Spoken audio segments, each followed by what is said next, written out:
Hello, and thank you for joining us for today's webinar, Maintaining Your Balance, Technology Tools for Wellness. My name is William Moore, and I'm with OJJDP's National Training and Technical Assistance Center. As your technical host, I would like to take a couple of minutes to discuss a few features of the Adobe Connect webinar platform and provide a few announcements to keep in mind.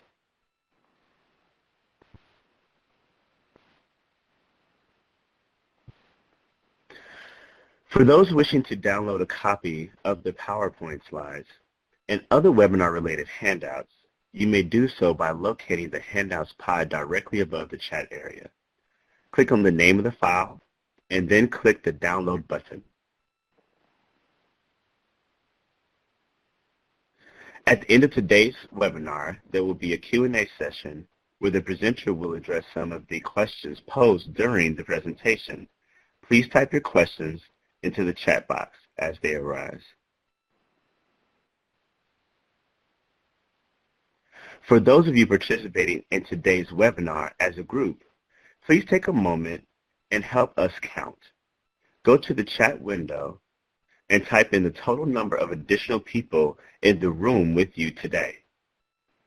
If you are viewing alone, there is no need to type anything into the chat pod at this time.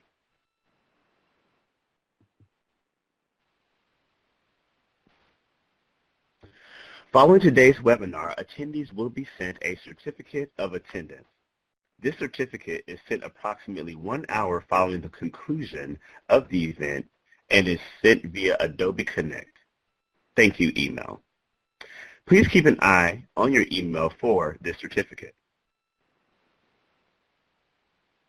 And finally, this event will be archived in approximately 3 weeks on OJJDP's online university at www.ojjdpou.org, where you can also find additional resources and view past webinars.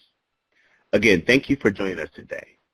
I will now turn it over to Beth Medina and Elizabeth Tao from Shift to begin today's webinar. Good morning, everyone, or good afternoon. It sort of feels like the Truman Show. Good morning, good afternoon, good night. I'm Beth Medina, and I'm the CEO of the Innocent Justice Foundation and the Program Director for Shift Wellness. It's great to have you all with us today. I'm going to keep this really short because I want us to dive right into all of these great apps and resources for wellness. The Innocent Justice Foundation was founded over 10 years ago, and we were founded to support the work of Internet Crimes Against Children task force teams and to eradicate crimes against children and to make safe and healthy communities. And in doing so, we developed a Shift Wellness program to help mitigate the negative effects of chronic exposure to trauma. And we go around training ITAC and their affiliate agencies with tools to mitigate those negative effects that they may be feeling. So one of the things that we like to do is create all kinds of new material so that anything that we can give to people that would be helpful with wellness. And so that is how, that was sort of our jumping off point for today and for these tools that we're going to be sharing with you today. Elizabeth created a fantastic tech tool resource page that you can use, and that is in the handouts. And if you want to avail yourself of that, it's full of just great information and lots of different tools that can be used. I would also like to invite you to try some of the other resources we have on our websites, both at shiftwellness.org and at innocentjustice.org. I'm happy to share all that information with you. And without further ado, I will turn it over to Carol Brusca, who is one of our terrific mental health professionals that works with us with the Internet Crimes Against Children Task Force Team trainers. And she's going to be the lead on this informational webinar today. Thanks for joining us. Hi, so this is Carol Brusca. I'm trying to see if I can get the slides to move forwards here. Let's see. And I am the, like Beth said, I am the Internet Crimes Against Children Task Force mental health provider for New Mexico, so I cover the whole state, and I love the work that I do. One of my favorite parts about it is that I get to go around the state and give all sorts of tips and tools to all of our ICAC task force members and affiliates on what they can do to increase their happiness, decrease their stress, and just increase the quality of their life. And then through Innocent Justice, I get to do the same type of thing across the country, which is just a dream for me, that I'm able to really pass along some wonderful information. So hopefully today you'll get some great information out of this, and all of our contact information will be on the last page if you have any questions. I know that towards the end, all three of us might kind of jump in. Elizabeth, Beth, and I might jump in because we all know some of the apps better than each other. So if you have any questions about the apps, please let us know. If you've got any questions about Shift, Elizabeth and Beth are certainly able to answer those questions. So let's just jump right in and go ahead and get started. So our objectives for today are going to be describe and introduce what Shift is. We're going to talk about and identify positive and negative aspects of technology and wellness. We're going to explore the technology-based tools for dealing with different types of stress reactions. We're going to provide helpful technology-based mechanisms, and we're going to talk about how you can incorporate these into your everyday wellness. So we want you, by the time we get done here, we want you to be able to know that there are some tools that you can use, where you can get them, how they can help you, and how you can start using them in your daily life.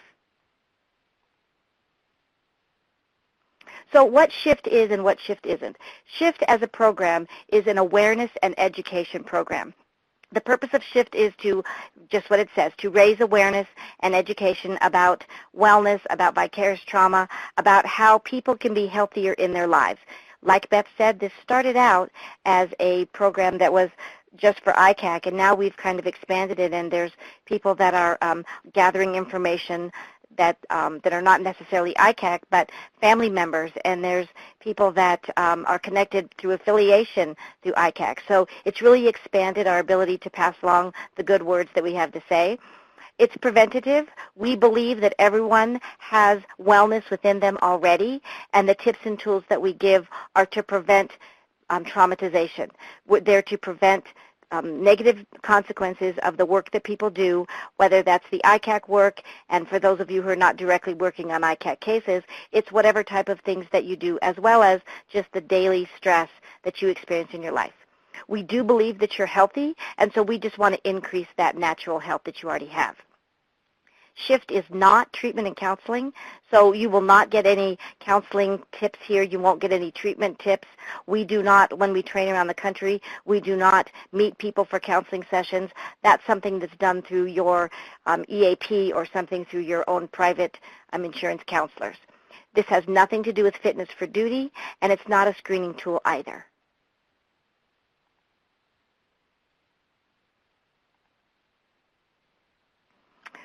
Okay, so the first thing that we wanted to talk about was the negative aspects of technology, because we think about how positive technology is, but we need to also consider that technology isn't always very good because it has negative effects on our life.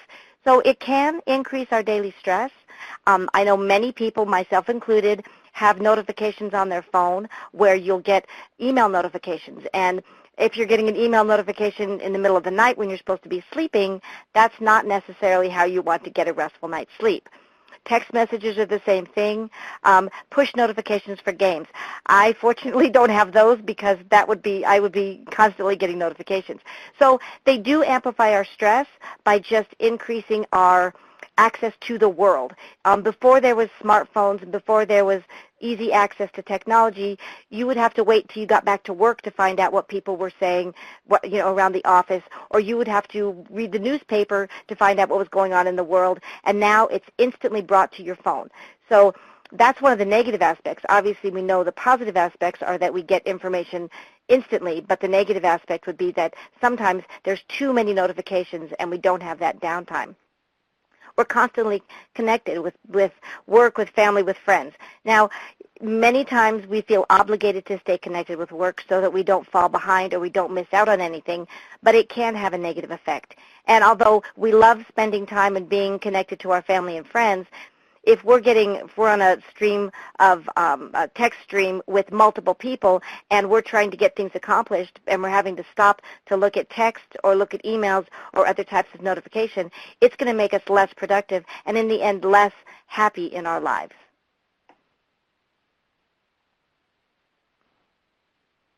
More negative aspects of technology would include things like the black hole. So instead of being in the present and just trying to interact with people face-to-face, there's a tendency to get connected on Facebook or on some other, just going through the web, seeing what you can find and getting lost in that. And you think you're going to sit down for 10 minutes, and then you notice 2 hours have gone by.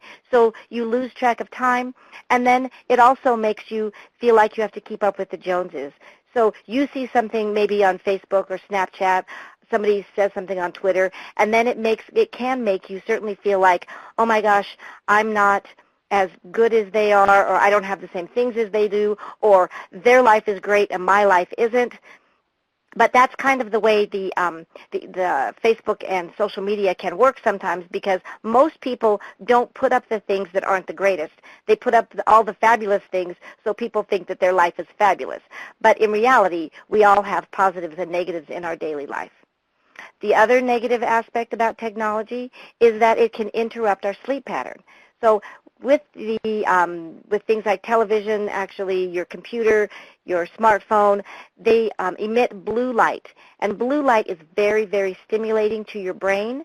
So if you're trying to go to sleep and you've got that blue light stimulation and the noise of the phone, it's going to be more difficult for you to get a good night's sleep. And we all know that sleep is one of the most important things that we can have for wealth or health and wellness. But there are definitely positive aspects. We don't want to just, think that slam technology is something negative. There are many positive aspects that we will be talking about today. People use technology for entertainment. So I know that I see many parents sitting in the airport and they've got their phone or their iPad or their computer entertaining their child so the child can be in a confined space but be content. It's very good for convenience. It's, if you want to order something ahead, you can order straight from your phone and then you can pick your food up at the restaurant. It's convenient because you can connect with people in a different way. Before we had cell phones, it was the landline, and if you were out, you couldn't connect with people unless you stopped by a payphone.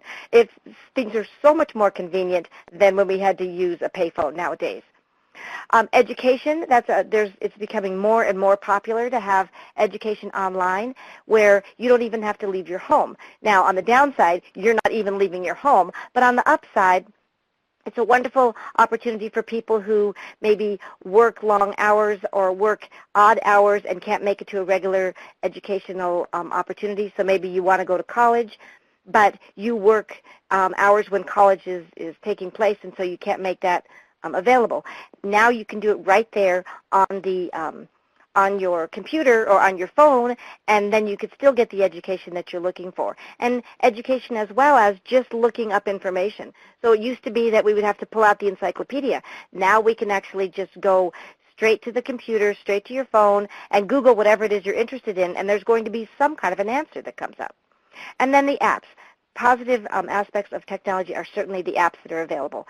There's so many of them that I can't even imagine how many there are, but there's just looking at the positive apps that we have for today, the wellness apps, there's so many of them that we couldn't even list a minute amount of them, and we've got tons. So that's another thing that can be very helpful to you, is to figure out what apps are going to work for you in what arena. So maybe you need a work app to help you organize, maybe you need a sleep app, maybe you need an app to keep you physically active. All of those things are available, and so that's a real positive aspect of technology. So let's do a poll question. Please answer the poll question. I think Adam and William have it set up.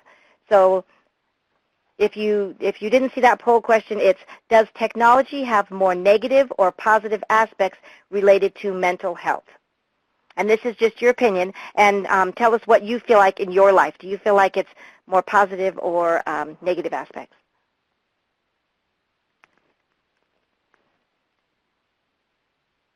So I'm seeing, it looks like, more negatives than positives at this point. I'm not counting them all, but what I'm seeing is it looks like more negatives than positives, and I would venture to guess that some of that has to do with maybe keeping us disconnected from others. Maybe it's because we become so consumed by technology that we forget to have face-to-face interactions. Those are just a few of my assumptions, but it looks to me like there's probably more negative aspects than positive. So hopefully you'll be able to glean some positive aspects out of today's apps, and maybe you can take a look at your technology behaviors and see if you can turn the technology into a more positive experience for yourself.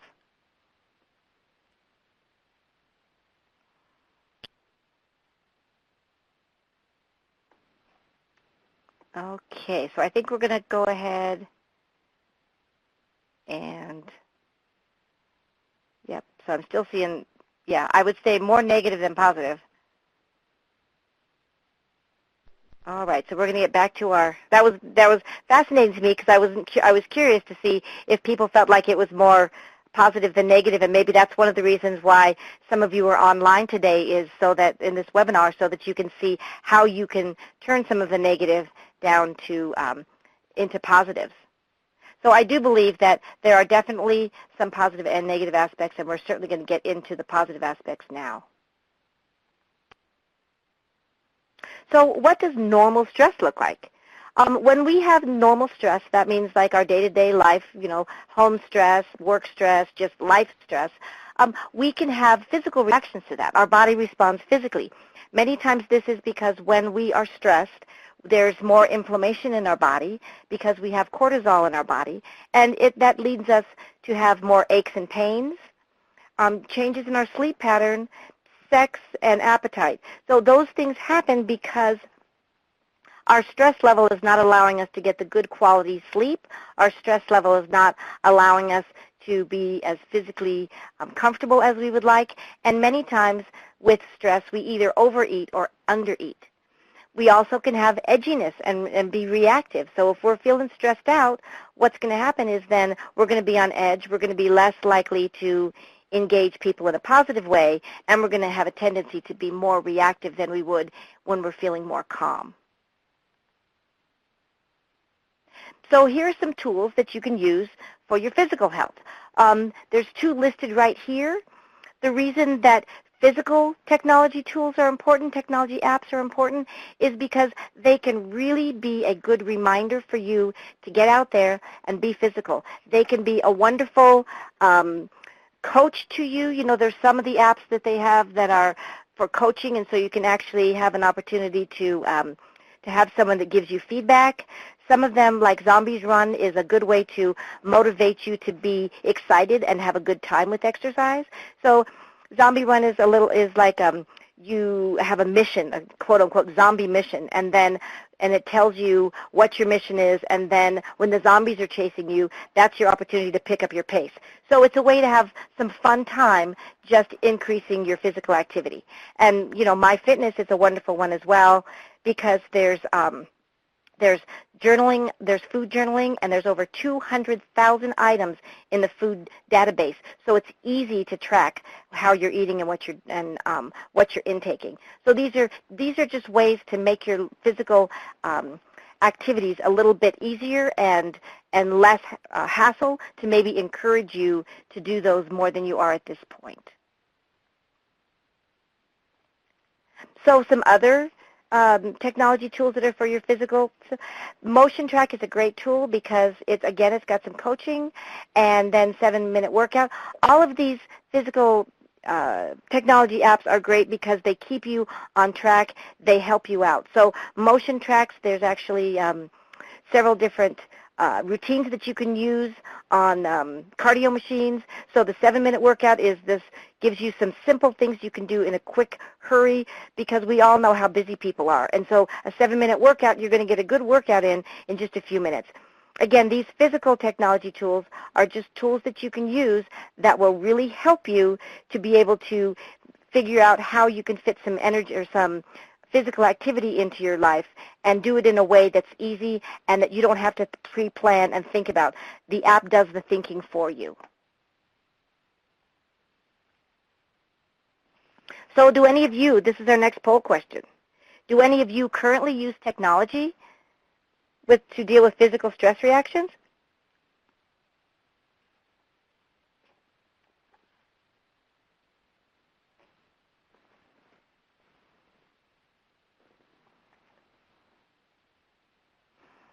So I'm seeing lots of yeses.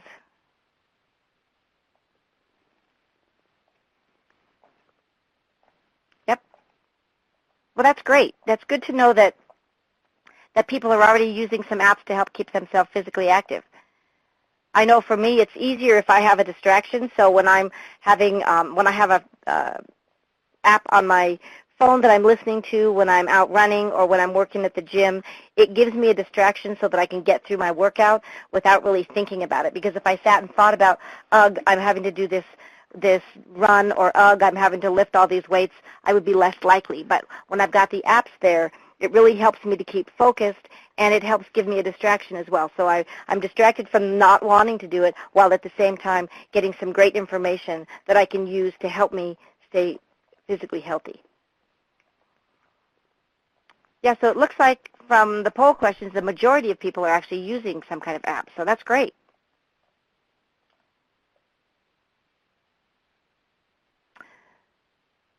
Okay. So what does normal stress look like? Our mental reactions to normal stress? Again, some of these things happen because when we're stressed, we have an increase in cortisol in our body, and that's going to cause us to have symptoms like confusion and forgetfulness. How many times do we get stressed out because we've got things going on at home, things going on at work, and then we forget big things that we're supposed to take care of? So I remember one time when I was a child and my dad, I was like 12, I was at the store with my dad, and he had multiple things on his mind about what he had to take care of, and left the store and left me right there because he was so focused on what he was trying to deal with and the stress that he had. I was left at the store. Fortunately, it was only till he got out of the parking lot, but it can make us forget things, and it makes it more difficult for us to make decisions. We begin to feel very, very overwhelmed, and when we're feeling stressed out and overwhelmed, it makes it much more difficult for us to function with normal mental reactions. There's a tendency to blame others because when we're stressed out, we aren't able to really think clearly and take responsibility for ourselves, and so we lash out and blame others. There could also be a change in our alertness. We might feel kind of like we're walking through mud or that we're in a fog. And there's sometimes even a loss of sense of time. So we get up in the morning, and then before we know it, we're going to be late for work because we've just been so focused on nothing, actually. So that's the kind of stress that we want to help you get away from, and there are some wonderful apps that can help you do that as well.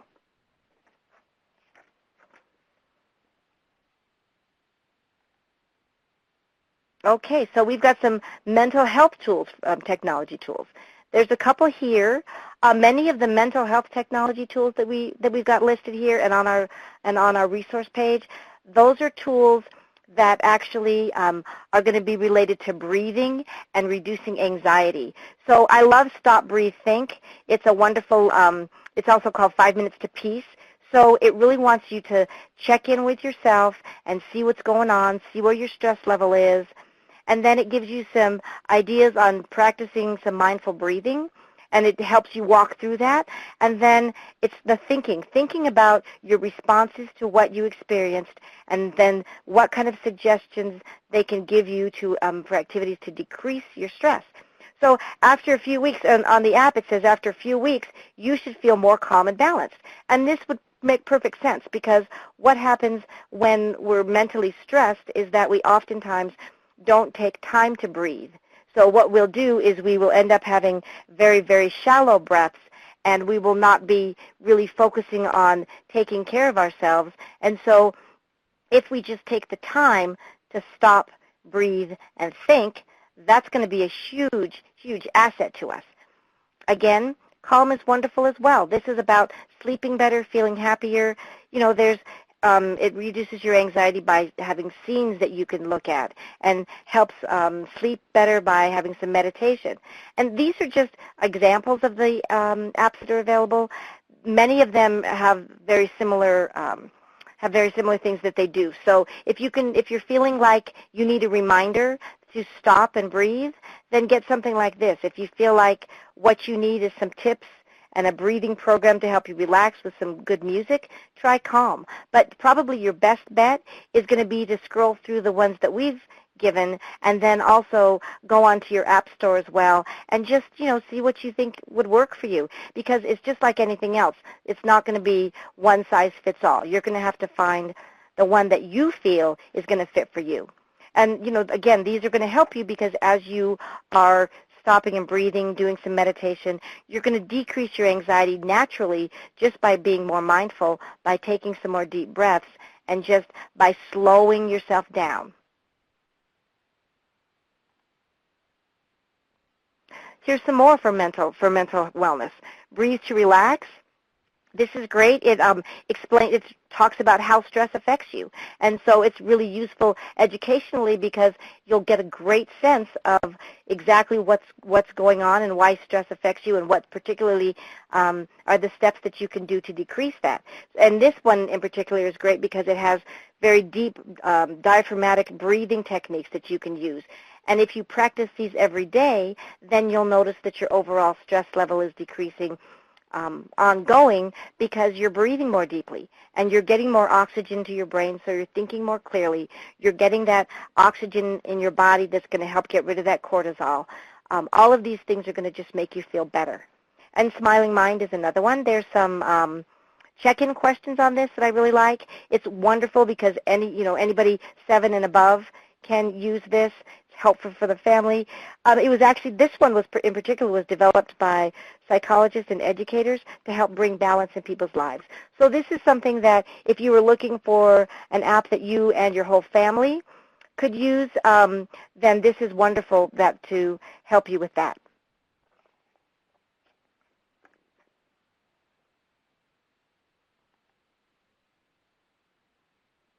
So we've got another poll question here. How do you use technology to deal with mental stress reactions? So this is going to be different than physical. How do you use it to deal with mental stress?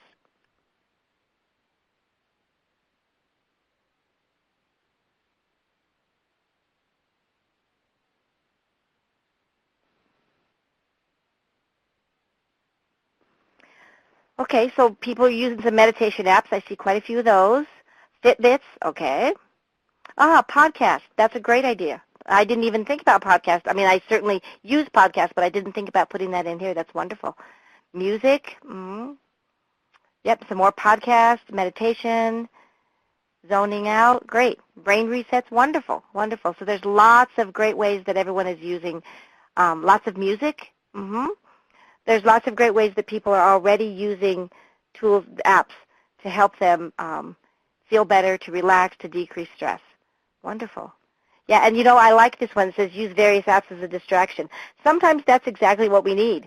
We don't have the inclination at that point maybe to do a meditation or to do something more intense, and just getting a little break. I kind of think of it as mind candy, something where we can just get a break and not have to think about anything and be totally distracted. That's perfect. As long as you're not, getting consumed by that and spending too much time there and not focusing on the other things that are important to you. Well, great. And it takes your mind off. Wonderful. Thank you. Okay. So, to the next slide. What does normal stress look like? So, behavioral reactions, we obviously have reactions behaviorally when we're feeling stressed. This can be because we're more short-tempered. This could be because we just aren't feeling physically well. And if we're not feeling physically well, many times it comes out in our behavioral reactions. So some of those things could be changes in our normal activity. Maybe you used to like to go to the gym and stress is causing you to be really tired and exhausted, so you don't feel like going to the gym. Or stress can also lead to depression, and if you're feeling depressed, that might not be so conducive for your normal activities. Maybe you enjoyed spending time with family and friends, and you realize due to your stressful life that you're kind of pulling back and isolating a little bit more. It can certainly affect a change in communication. So if you're feeling like you're stressed out, we're likely to not communicate in the same way that we normally do. So it could be that our communication skills are not as good as they normally are. And unfortunately, sometimes this can lead to substance abuse if we've got a lot of stress. Again, this is a way that's a not healthy way to kind of zone out and distract ourselves from stress. But we don't want to do that. We would obviously much prefer to be using some apps or using other techniques to calm us down. And being suspicious, that can happen because when we're feeling stressed out, we're not thinking as clearly, and we're more likely to, like I said previously, blame others. And so we feel like things aren't going right, and it's very, very disconcerting about why that's happening. And changes in our situation reactions, like maybe we are responding differently to people than we're used to, or situations differently. So maybe at work when somebody would not replace the coffee filters and it didn't bother you so much, maybe now it just drives you crazy and you want to snap at somebody. All of those are reactions that we can have to stress. So there are obviously technology tools for that as well. There's a few listed right here. Intend is a great one. It helps remind you of your intentions. So I love the way this works. It's if you have an intention maybe that you want to drink more water. And so you go to Intend and you put in that your intention is to drink more water. And then throughout the day, it will randomly remind you that have you had a drink of water today, or have you had 2 cups of water, whatever that might be. So it's a wonderful way to engage you in your intention, and it activates you by reminding you, and then reflect afterwards to say, okay, so how many times did I drink water? Did I meet my goal for the day? I love this app because it really helps you in a non-annoying way. Sometimes we make arrangements with our spouse or with our family members or coworkers. Hey, let's do this challenge to see if we can drink more water, for instance. And then you feel like you're less than because you're not doing as well. Or maybe you're in a challenge with somebody who's very, very competitive. So you've met your goal, but they've gone way beyond the goal, and so they make you feel bad. This is a perfect way to keep it to yourself, yet still get that encouragement that you need. And What's Up is another one that's great. Again, this is about tracking feelings and looking at your patterns of behavior and your habits. And again, this is nice because it's a way to give you some motivation without having to feel bad because you're talking about it and not meeting your goal, and so other people are asking you why you didn't meet your goal, or other people are saying, I'm doing better than you are. So you can do this without judgment. You can do this with just having you and the app as the ones tracking you, and it will allow you then to feel like, maybe you didn't have the best day today with following through with what you wanted to do, but nobody else needs to know that. Here's some more. I love Pay It Forward. This is one that it has all sorts of acts of kindness that you can do, and it gives you opportunities to know what you might do because others have done this. So maybe there's a gratitude exercise or a Pay It Forward that someone else has done. Like maybe somebody says, today I was in line at Starbucks and I paid for the person behind me, and then I found out that they paid for the other people behind them. And it's just a way to know what kind of acts of kindness that you can do, because we don't always think of what we'd like to do. And this is just hearing what other people have done and how that you can do that as well. And the gratitude journal, another great thing to do. The reason that these are so useful is because if we have a sense of gratitude, we have less likely opportunity to think about the negative in our life. So the more positive that we can think about, the less room there is for negative. And changing our attitude to gratitude will change our perspective and make us look for things to be grateful for. And when we're working hard to look for things to be grateful for, we don't have the time to look for things that are negative in our life. So let's do another poll question. Tell me, how do you use technology to deal with behavioral stress reactions?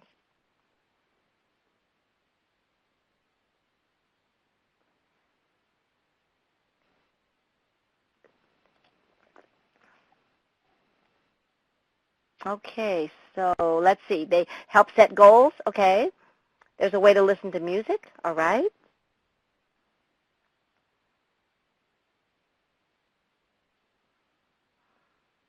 Okay, so using apps to take a break. All right. Here's somebody that looks at gossip websites. That's great. It's, again, that's a distraction. And it's not, there's nothing wrong with that. It's a distraction that gives you a chance to take a break from your life and have some brain candy where you're going to be thinking about something else. Great. Setting goals. Wonderful. Wonderful. So we've got some technology that people are using as well to help for their behavioral stress reaction. And I would encourage everyone to at least try to take a look at the Pay It Forward app just to see what it's like, because I think if all of us can really practice paying it forwards a little bit more, it might increase the quality of our happiness by just recognizing that we have lots of things to be grateful for and by allowing us the opportunity to come up with things that we can do for others. Okay, so I think we can get back to our...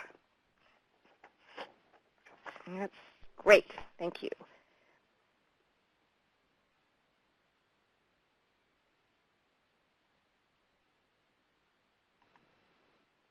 So what does normal stress look like, our emotional reactions? Whoops.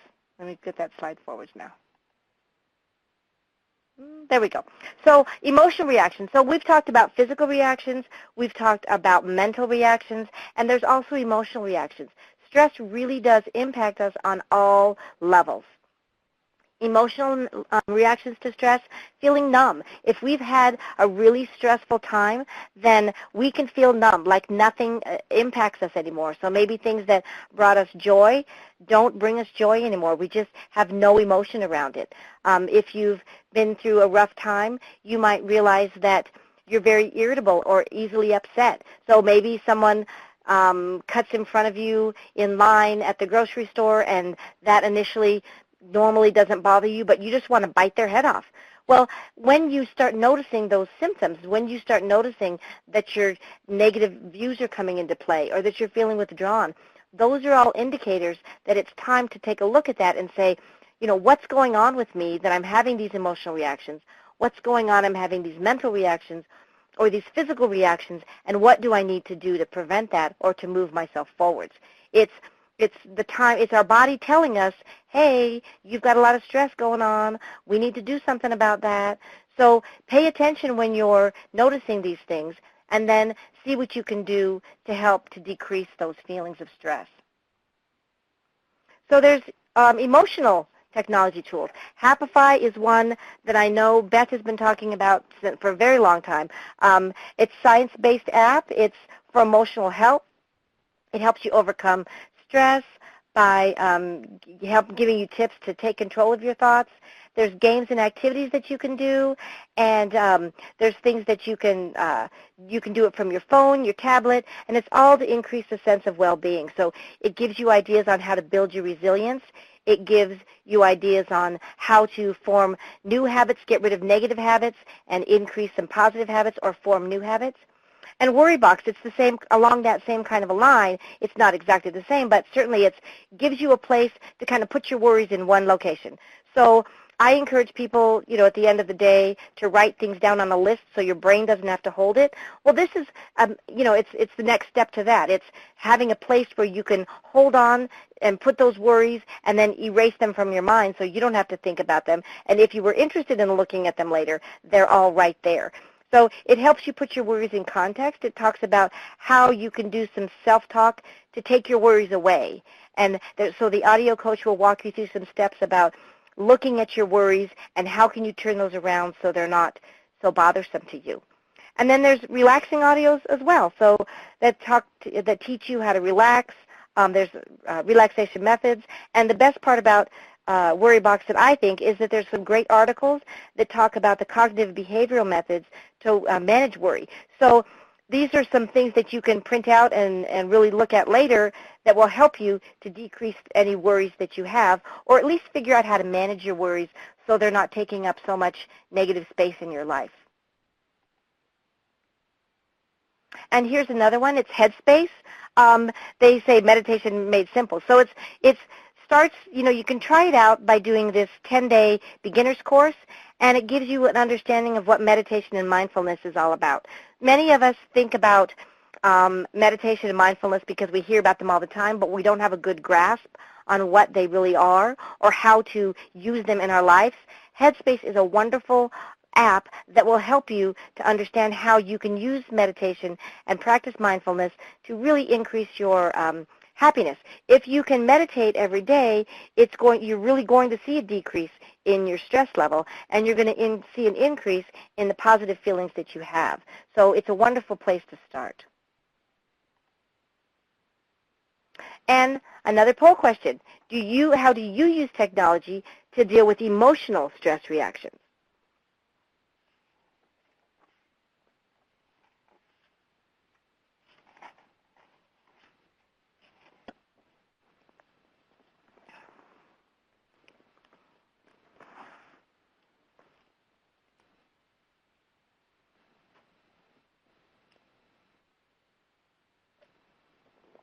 So we've got music, inspirational quotes, watch a good feel-good movie, great. Texting, okay, texting to connect with supportive people, that's great because then at least you're having some interaction with others.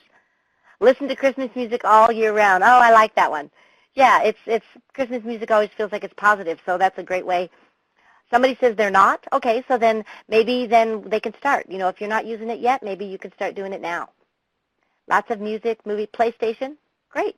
So it sounds like many of you, again, are using technology, and hopefully by the end of today, we'll be able to give you some more ideas on how you might increase the positive technology and then help yourself stay a little bit more organized, a little bit less stressed. See how long it takes for the wife to yell at me? Okay, all right, so maybe you should share this with your wife and so she can see some positive aspects to technology, and then maybe you can do some technology things together, like you can, there's some of the technology things that you can do with more than one person, so maybe you two can start doing some technology together. So, okay, so let's get back to, let's get back to our slides here.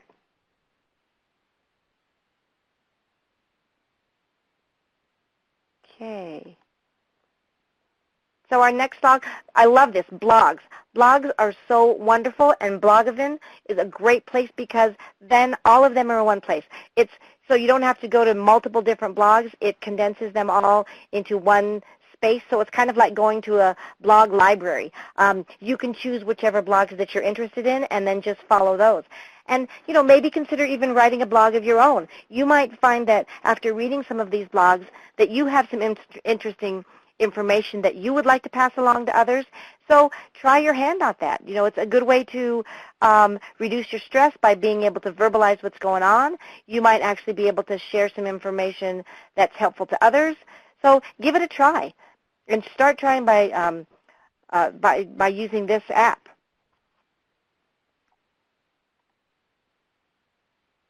And there's some wonderful, I'm not going to go through all of these, technology tools for sleep. There's wonderful apps that you can use. I kind of like Deep Sleep with Andrew Johnson. They do some guided meditations that are helpful. This will allow you to really have an opportunity to walk through a meditation that will help you get to some deep sleep. There's, Sleep Genius, again, that's got some neurosensory algorithms that helps you get your brain ready for sleep. So if you're the kind of person that the minute you lay down, your brain starts going 100 miles an hour, try looking at Sleep Genius to see if there's something that can help you, if that can help you slow yourself down. Because, again, if you can get a good night's sleep, that's going to make all the difference for you.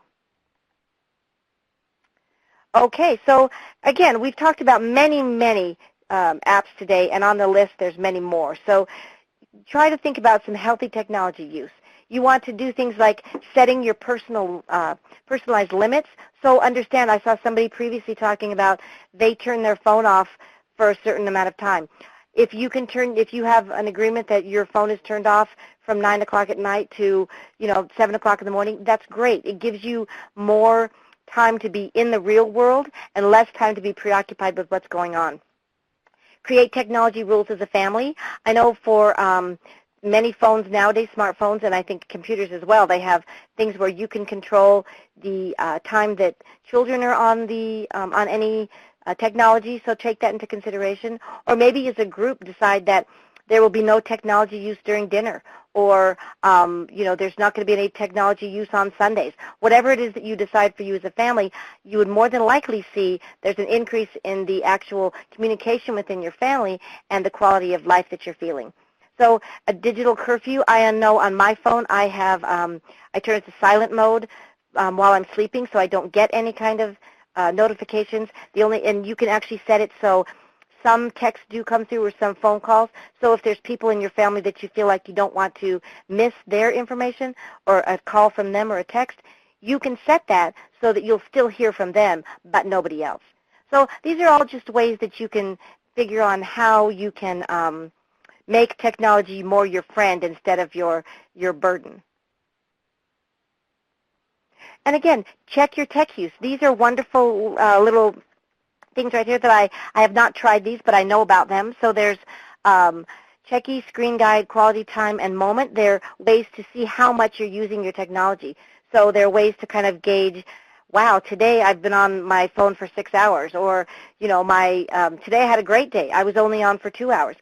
So it's a way to kind of keep a check on what you're doing, and it's a way to help you to see what it is where you're spending a lot of your time, when it is that you're using more technology, when is it that you're needing to cut back. And if you as a family decide to use this, then it can help you as a family see, okay, where is it that we all seem to be offline, so we can really focus on that as our family time, and do it in a way that's not going to feel like people won't feel like they're suffering so much because people aren't as likely to be online at that time.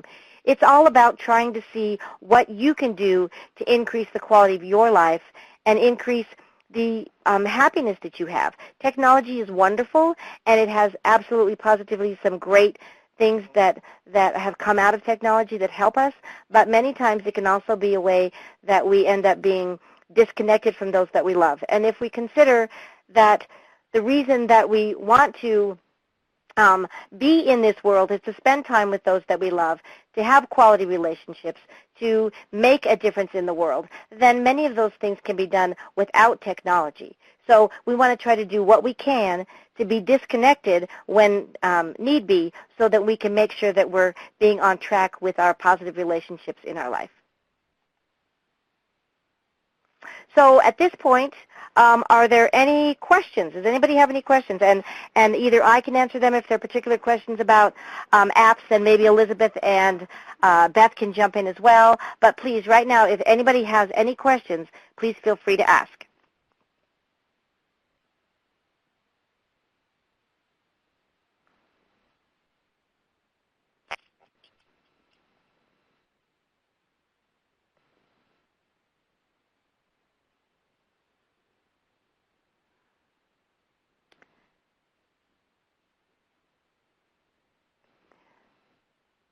Okay.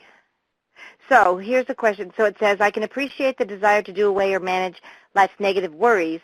However, don't these concepts only prolong the inevitable, meaning life's negatives and worries won't go away merely because we've found something that will momentarily distract us?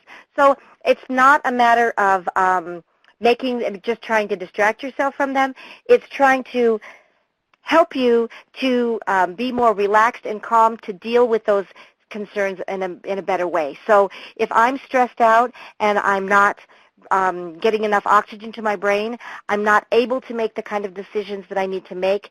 So if I was practicing a meditation or deep breathing, or if I was doing some kind of relaxation, that would help me actually be better at managing my stress and managing my concerns. So we're not trying to tell people to just, to put it off on the side for a while and not deal with it. We're trying to give people tools and techniques that will build their skills to deal with those issues. Okay, biofeedback games, especially for kids. I don't have much experience with biofeedback games. When I was in college, we did some biofeedback experiments, and those seem to be very, very helpful because they really make you in tune with what's going on with your breathing and with your heart rate. So I think that they certainly do have a use, and if there's someone that is very experienced in teaching how to use those, I think that would be great, because if you can start teaching children how to monitor their breathing, if you can start teaching them how to gauge what's going on inside their body, they're going to be way ahead of the game. This will allow them really the opportunity to check in and say, oh, I noticed that my heartbeat is really fast right now, so what can I do to slow it down? I have these tools that I've already incorporated into my life. My nephew, who's 6 years old, he and I practice every day, multiple times a day, to do 10 deep breaths. So we do that because I want to give him that opportunity now to learn how to calm himself down, learn how to get some oxygen in his brain, so he can function better in the world. So it's just giving him a skill that will help him for the rest of his life. Carol, I just thought Yes. I would add, this is Beth. Yes. So I thought I would add, I started doing using Calm with my 11-year-old, and he loves it. He now goes in and he will choose to meditate in the morning before he runs off to school, and it allows him to go in and choose the type of meditation he wants to do, whether it's for creativity or whatever the guided meditation is he'd like to use that day. And you can do it from 2 minutes on upwards. And he usually does like a 3 or 4 minute meditation. The other thing that he uses is the brain waves. There's which I believe, Carol, you introduced to me. Yes. Yes. And it helps him. He's a competitive dancer, and it helps him when he's stretching and stuff before he goes on stage to really focus. And you can use brain waves for, you can use it for focus, you can use it for all kinds of different things. You can use it for sleep, and the app is pretty simple to set up, and he really enjoys it, and he uses it now before all of the competitions that he engages in. And that's great because it's right there. It's not like he has to bring some equipment. He doesn't have to have someone else there with him. You can just jump on. Another one that I use to help me focus actually is iFocus. And it just, you answer some questions, and then it kind of chooses the best kind of music for you for focusing. And for me, it turns out that classical music is the best for me to help focus. So I'll put that on to help me focus when I have some paperwork to do or when I've got some reading to get done. And I've noticed for me, it actually helps me because it's easy for me to get distracted just because that's my nature. So if I can just put the headphones in and listen to some classical music, which the app decided was what I needed best, it really helps me focus. Okay, so it says there was no mention. Hey, Carol. Oh, go ahead. Yes. Yeah, let me jump in and ask some questions because they've kind of scrolled through. So Okay.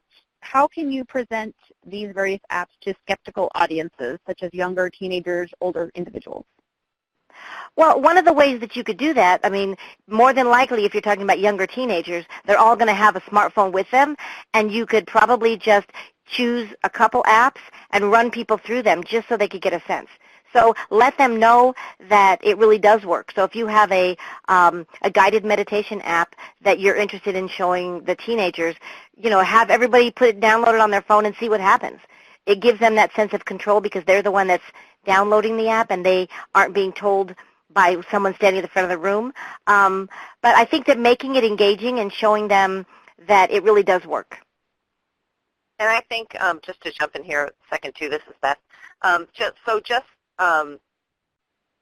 taking a look at the app itself, there are some that are just really colorful and really interactive, and there's a lot of sound that goes with it, and so it's very, it's very, very vivid for kids to use and for teenagers, and so I think just letting them, and the chances are the teenagers probably know way more than we do about all the different apps that are out there. Right. But Right. I think it's, of course, always good from a safety perspective for parents to know what is going on with their children's technology. Absolutely. Great. And Beth, this might be headed for your direction. Debbie said, great presentation, and can this training be given at our office? Yeah, Debbie, why don't, if you just want to contact me, Beth@innocentjustice.org, I'd be happy to talk with you about that. Or if anyone has any questions about the trainings we do and wanting to bring them into your folks or into your workspace, just reach out to us, and we are happy to work with you to figure something out.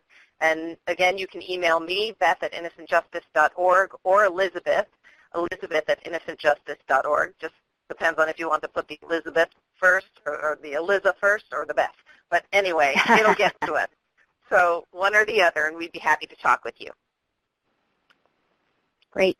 There was no mention of people who are migraine sufferers, so meditation may not work for us. Do you guys have any ideas of something that could help?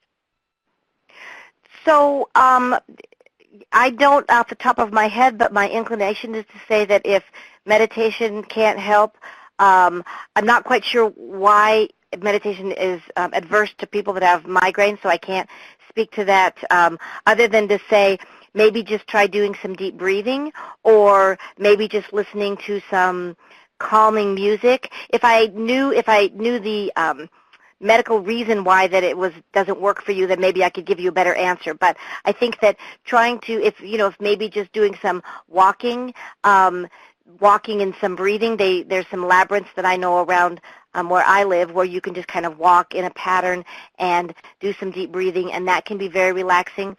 But I don't know specifically why it is that migraine sufferers, meditation doesn't work for migraine sufferers. Okay. Also, one more. Recommendations for social media addiction and finding other ways for kids and adults to do more outdoor activities rather than being on their phones.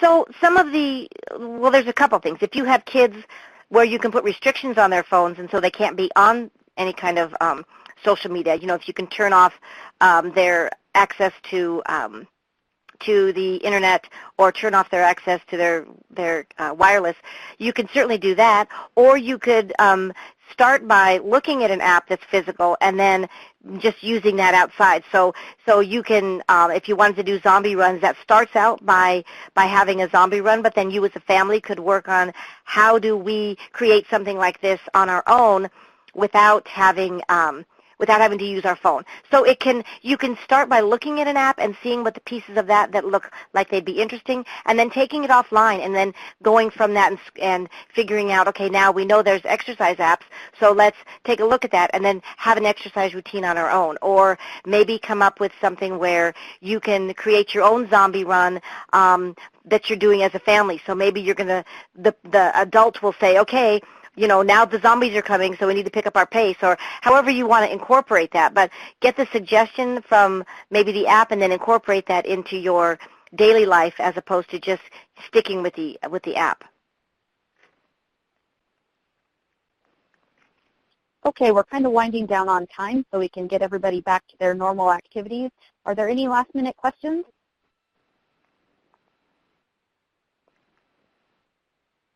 Okay, if not, I'm going to go ahead and turn it back over to either Adam or William, and they can close out for us. Thank you so much. Thank you. Yes. Yes. Thanks, and, everyone. Thank you, Beth.